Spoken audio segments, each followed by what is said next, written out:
आपको क्या लग रहा है कि 2024 का चुनाव जो है वो कहीं ना कहीं कौशाम्बी जनपद का हॉट सीट है, और क्या लग रहा है फिर यहाँ से कांटे की टक्कर देखने को मिलेगी? देखिए, अगर विनोद जी लड़ते हैं तो मैं आपको एकदम खुला बता देता हूँ कि टक्कर तो नहीं रह जाएगी, सपा यहाँ से बाजी मार देगी। कपिल जी, ज़िला हमारा गूंजना चाहिए था, जगमगाना चाहिए था, मगर अगर आज आप ज़िले की हालत देखेंगे तो ऐसा लगेगा कि एक विधवा औरत जा रही। औरत तो है पर वो सुहाग नहीं पहन के चल रही। कहीं ना कहीं आपके भी दिल पे बात लगी। जाहिर सी बात है, अगर रणभूमि में अगर कोई ललकारे तो छतरी होने के नाते हम लोगों को तलवार उठा लेनी चाहिए, मगर लोकतंत्र है, आपको माइक मिला है, मंच मिला है, आप जो भी बोलें। रघुकुल रीत सदा चली आई, प्राण जाई पर वचन न जाई। बिल्कुल सही सुन रहे हैं आप। ज़्यादातर क्षत्रिय लोग यानी कि ठाकुर लोग, क्षत्रिय ठाकुर इसी भाषा का प्रयोग करते हैं। और आज हमारे साथ मौजूद हैं अखिल भारतीय क्षत्रिय महासभा के कौशाम्बी जिला के जिला अध्यक्ष ठाकुर निखिल प्रताप सिंह, खास मेहमान हैं आज हमारे। और आज हम इनसे कुछ ऐसे तीखे सवाल करने वाले हैं कि आप लोग भी देख के दंग रह जाएंगे, क्योंकि 2024 का चुनाव सिर पर है। एक तरफ से भारतीय जनता पार्टी और दूसरी तरफ से गठबंधन, और आपको पता है कौशाम्बी जनपद की तीनों सीटें गड्ढे में चली गई थी 2022 विधानसभा में, यानी कि भाजपा ने तीनों सीट गंवा दी थी। तो क्षत्रिय महासभा के जो अध्यक्ष हैं ठाकुर निखिल प्रताप सिंह से आज हम बात करने वाले हैं, और बात भी हमारी जो होगी ना वो बेबाक होगी, क्योंकि हम बता दें ठाकुर निखिल प्रताप सिंह जो हैं वो उनका परिचय के मोहताज नहीं है, सबसे पहली बात। और अगर उनको आप लोग सभी कोई जानते होंगे कि कभी भी कोई सुख दुख या किसी प्रकार की किसी के सहयोग की जरूरत पड़ती है तो वो शख्स का चेहरा सबके सामने आता है। तो आज कुछ बेबाकी से बात करेंगे। नमस्कार जी, आपका स्वागत है बेबाक न्यूज इंडिया के परिवार में। जय माँ भवानी, जय श्री राम। आपके सभी दर्शकों को मेरा प्रणाम। मैं सवाल करना चाहता हूँ निखिल जी कि चुनाव आ गया, 2024 का बिगुल बज गया जी, क्या कहना चाहेंगे आप? खुशियों की लहर है, तैयारियां सबके सर पे है, हम भी लोग अपनी तैयारियों पे लगे हुए हैं। इस बार ज़िले में दाग नहीं लगेगा, इसका हम लोग वादा करते हैं। किस बात का दाग नहीं लगेगा?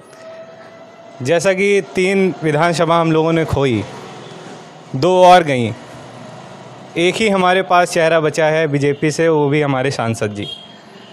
हम लोग यही चाह रहे हैं कि इस बार जो सांसद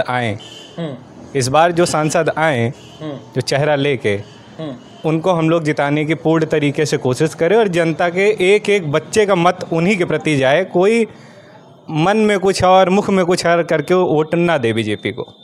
अगर बात किया जाए कौशाम्बी सांसद विनोद सोनकर जी जो पिछले 2 पंचवर्षीय से हैं, यानी कि 10 साल से लगातार, उनके बारे में क्या ख्याल है आपका? सांसद जी की कुछ ऐसी टिप्पणियाँ जो पूरा ज़िला जानता है, ख़ास तौर पे वैश्य समाज को लेके, और हमारी जाति के बारे में, जैसा आपने एक स्लोगन बोला कि रघुकुल रीत सदा चली आई, प्राण जाई पर वचन न जाई। तो दूसरा, क्षत्रियों के बारे में ये भी सब लोग अच्छे तरीके से जानते हैं कि हम लोग ब्राह्मणों का बहुत ज़्यादा सम्मान करते हैं। विनोद सोनकर जी ने जिस तरीके से अभद्र टिप्पणी ब्राह्मण के खिलाफ करी थी, उससे कहीं ना कहीं क्षत्रियों को काफ़ी आहत महसूस करने का सामना। नहीं, उन्होंने 3 जातों को लपेटा था, मैं सैयद, अंसारी, पठान, जिसमें ब्राह्मण भी आ रहे हैं, वैश्य भी आ रहे हैं। देखिए, वो ज़िले के सांसद हैं जी, और हमारे बड़े बुजुर्ग कहते हैं कि जब आप मंच में हों तो आपको मंच की मर्यादा का बहुत अच्छे से पालन करना चाहिए। आपको किसी जात से, पूरी जात से तो आपको नफ़रत नहीं होनी चाहिए, क्योंकि आपको एक पर्टिकुलर आदमी ने और एक जात के आदमी ने आपको नहीं जिताया। जैसा कि मैंने पिछली आपकी एक वीडियो अभी 2-3 दिन पहले देखी, उन्हीं के बिरादर एक कोई ठेला लगाने वाले की आपने बाइट ली थी, वो भी उनका सपोर्ट नहीं कर रहे हैं। इसका मतलब कि कहीं ना कहीं जनता के बीच में नाराज़गी है, और मोदी जी की जो नीतियाँ हैं और जो भी मोदी जी की वर्चुअलिटी है, जिसको कौशाम्बी जिला अभी तक जान ही नहीं पाया, उसका कहीं ना कहीं कारण विनोद सोनकर जी हैं। क्या लग रहा है विनोद सोनकर जी को टिकट मिलना चाहिए या नहीं? मैं सीधी सी बात करूंगा आपसे। देखिए, एक नेता जब कहीं निकलता है, अगर वो 2 लाख 3 लाख 4 लाख वोट पाके एक नेता बना हुआ है, तो अगर उसकी गाड़ियां आए तो कम से कम 500-600 नहीं तो 200-300 आदमी उसके इर्द गिर्द होने चाहिए, जो कि विनोद सोनकर जी के साथ नहीं होते। तो इस हिसाब से कौशाम्बी ज़िले में उनको टिकट देना शायद बीजेपी की एक और हार की वजह हो सकती है। और इस समय देश को बचाने के लिए इलेक्शन, ये कोई विधायकी का चुनाव नहीं है, बीटीसी का चुनाव नहीं है, ये देश का चुनाव है कि इसमें हम लोग चुनते हैं कि हमको कांग्रेस को लाना है कि बीजेपी को लाना है। इस वक्त भारत में हमारे जैसे तमाम यूथ, बच्चा यही चाह रहा है कि जो राम को लाए हैं हम उनको लाएंगे। तो हम मोदी जी के लिए वोट करना चाहते हैं और हम ये चाहते हैं कि ज़िले में जो भी कैंडिडेट आए वो ऐसा है जिसमें हम लोग तन मन धन से उसका साथ दे सकें, जो कि विनोद सोनकर जी के ऊपर हमको नहीं नज़र आती। ऐसा क्यों? सबसे बड़ी बात, बुरी बात आपको वही लगी जो उनका छत्री का तो नाम नहीं लूँगा मैं, कहने का मतलब है अंसारी, पठान और जुलाहे को ले।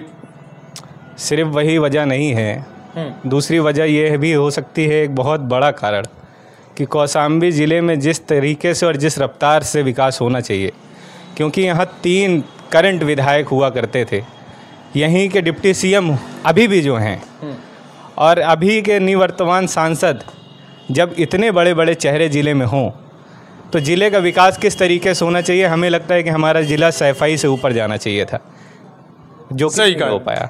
तो उसका कहीं ना कहीं हम लोगों के दिल में काफ़ी आहत है। कपिल जी, ज़िला हमारा गूंजना चाहिए था, जगमगाना चाहिए था, मगर अगर आज आप ज़िले की हालत देखेंगे तो ऐसा लगेगा कि एक विधवा औरत जा रही, औरत तो है पर वो सुहाग नहीं पहन के चल रही। अगर बात किया जाए निखिल जी, तो कहीं ना कहीं आप 10 से 20 हज़ार के वोट के हकदार हैं। लोकसभा की अगर बात करें, पूरे ज़िले में कम से कम आपके इतने परिचय के लोग होंगे। तो फिर हम एक सवाल एक और है जो तीखा सवाल होगा, इतनी बड़ी संख्या में क्षत्रिय समाज ने सन 2022 में बीजेपी को समर्थन किया, यानी सपोर्ट किया, लेकिन फिर भी तीनों सीटें हारी। मुख्य कारण उसका सिर्फ क्षत्रिय और ब्राह्मण और वैश्य समाज ही नहीं है। बीजेपी को हर कास्ट और हर लोगों ने वोट किया, यहाँ तक कि हमारे कौशाम्बी के मुसलमान भाइयों ने भी बीजेपी का अच्छे से स्वागत किया था। 1-2 नेताओं की वजह से, जिनका मैं यहाँ से नाम नहीं लेना चाह रहा हूँ, पर इशारा हमारी पब्लिक समझ रही है, जनता मूर्ख नहीं है, 1-2 लोगों की वजह से डिप्टी सीएम साहब को यहाँ से अपनी सीट गंवानी पड़ी, जो कि हम लोगों के लिए उस दिन का मंजर ऐसा था कि जिसको हम लोग कभी भुला ही नहीं सकते। मैं दिल्ली यूनिवर्सिटी में पढ़ के आया हुआ हूँ, मुझे पता है कि हम लोगों को सिराथू में तब कोई नहीं जानता था जब केशव जी यहाँ के विधायक हुआ करते थे, मगर जब वो डिप्टी सीएम बने तो वही स्टूडेंट जो मेरे कलीग थे मुझको फ़ोन करके बोलते थे कि आपके यहाँ के डिप्टी सीएम बन चुके हैं। तो हमारे लिए तो गौरव का सब्जेक्ट था, और हम लोगों ने उनके चुनाव के लिए तन मन धन से मेहनत भी करी, और उसके बाद जब उनका हार का उन्होंने सामना किया तो ज़िले के बाहर हम लोग कभी भी निकलते हैं तो वहाँ के लोग हम लोगों के ऊपर हंसते हैं। तो हम लोग नहीं चाहते कि हमारा ज़िला सांसद विहीन भी हो जाए। तो हम तो यही चाहेंगे बीजेपी सरकार से कि अगर कौशाम्बी में कोई कैंडिडेट आता है तो ऐसा कैंडिडेट भेजिए जिसको हम लोग लोकप्रिय मान के उसको वोट दे सके। आपकी नज़र में सांसद विनोद सोनकर जी लोकप्रिय हैं? अभी तक थे, इस पंचवर्षीय में ऐसा नहीं लगा। अगर गलती से भी भारतीय जनता पार्टी उनको दोबारा यानी कि तिबारा रिपीट करती है, आपकी क्षत्रिय महासभा कहाँ जाएगा? अभी ये सोचने का सब्जेक्ट है। कहीं ना कहीं बड़ा वोट बैंक है आपके पास, और कहीं ना कहीं दिल पे मलाल भी है आपके पास। देखिए, अभी कुछ दिन पहले क्षत्रिय ब्राह्मण महासभा एक हम लोगों ने कराई, जिसमें लगभग 10,000 से 12,000 भीड़ इकट्ठा थी। हमारे बड़े बुजुर्गों ने हमको यही बोला, हम लोगों को यही आदेश दिया है कि टिकट अभी कंफर्म नहीं हुआ है, अभी ज़्यादा चिल्लाहट और ज़्यादा हल्ला गुल्ली नहीं करना है, एक बार टिकट कंफर्म होने दीजिए। जैसे ही टिकट कंफर्म होगा हम लोग खुल के मैदान पे आ जाएंगे कि हम लोग सपोर्ट कर रहे हैं कि विरोध कर रहे हैं। हमारी मांग यही है कि नेता हमको ऐसा चाहिए जिसको हम लोग खुल के सपोर्ट कर सकें, क्योंकि हम लोग भीतर घात नहीं कर सकते। अगर विरोध रहेगा तो क्षत्रिय ब्राह्मण एक साथ विरोध करेगा और खुल के विरोध करेगा, वो चाहे किसी भी पार्टी, वो किसी भी पार्टी का। सवाल एक और होगा निखिल जी, क्या लग रहा है आपको कि जैसे कि जिस हिसाब से कौशाम्बी जनपद में 3 सीट गंवा दी भारतीय जनता पार्टी ने, सपा कहीं ना कहीं बाहुल्य नजर आती है? बिल्कुल नज़र आ रही है।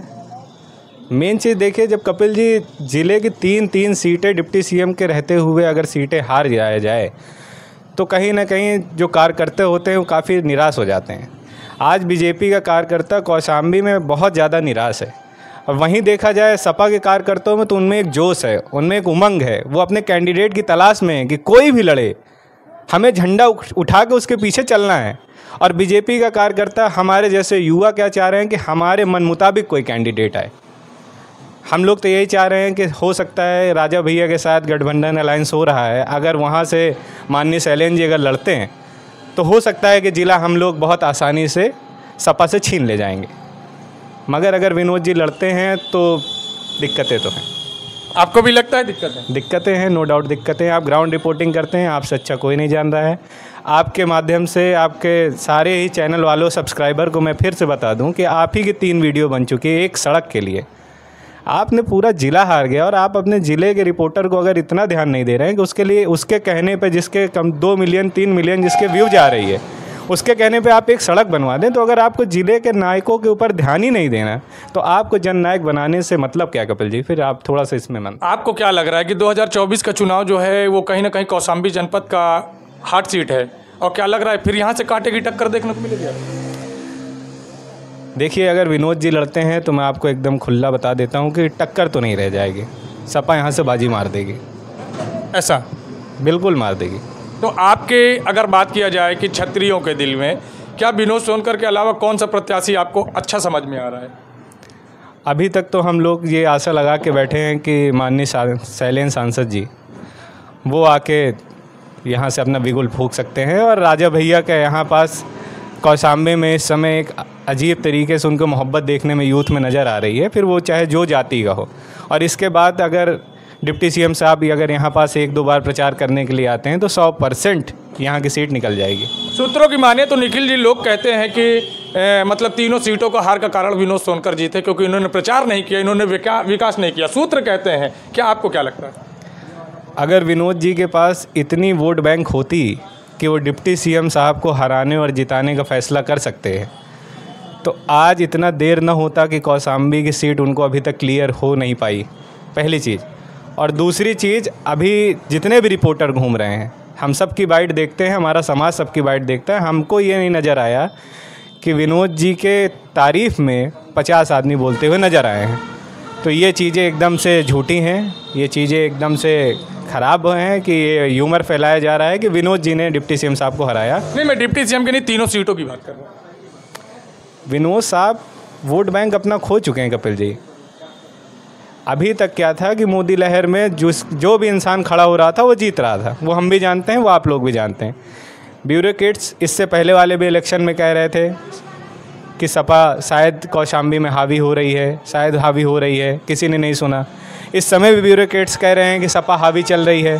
अभी भी अगर बीजेपी इसमें लापरवाही करती है तो हमारा जिला पूरा सपा छीन ले जाएगी। विधायक तो हम पहले से ही गंवा चुके हैं, सांसद ना गंवाएं उसी की हम लोगों को खुशी रहेगी। अगर सांसद भी चले जाते हैं तो हमें लगता है कि ज़िले के वरिष्ठ पदाधिकारी जो इस समय बीजेपी में हैं वो भी कहीं ना कहीं सपा में जाके अलायंस कर लेंगे। अगर आपकी बात सीधी तरीके से देखा जाए तो आप ये कहना चाहते हैं कि सपा को बहुत ही मतलब भारतीय जनता पार्टी को बहुत ही सोच समझ के एक अच्छा और नया कैंडिडेट लाना चाहिए? बिल्कुल लाना चाहिए। विनोद सोनकर जी से आप भी कहीं ना कहीं क्षत्रिय समाज भी संतुष्ट नहीं है पूरी तरह से? नहीं, हमारे घरेलू ताल्लुकात हैं, हम लोग बहुत अच्छे से मिलते जुलते हैं, मगर इसका मतलब ये नहीं कि हमारा जिससे मुलाकात अच्छा उसको वोट भी दिया जाए। 2 बार हम लोगों ने दिया, 2 बार हम लोगों ने समर्थन भी किया, मगर इसका मतलब ये भी नहीं होता है कि हम लोग वोट भी दें और हम लोग गाली भी खाएँ। कहीं ना कहीं आपके भी दिल पे बात लगी? जाहिर सी बात है, अगर रणभूमि में अगर कोई ललकारे तो छत्री होने के नाते हम लोगों को तलवार उठा लेनी चाहिए, मगर लोकतंत्र है, आपको माइक मिला है, मंच मिला है, आप जो भी बोलें। तो इन्होंने बड़ी बेबाकी से अपनी राय रखी और आप भी अपनी राय जरूर दें कमेंट्स के माध्यम से। वीडियो पसंद आई हो तो चैनल को सब्सक्राइब करें। जय हिंद, जय भारत, भारत माता की जय।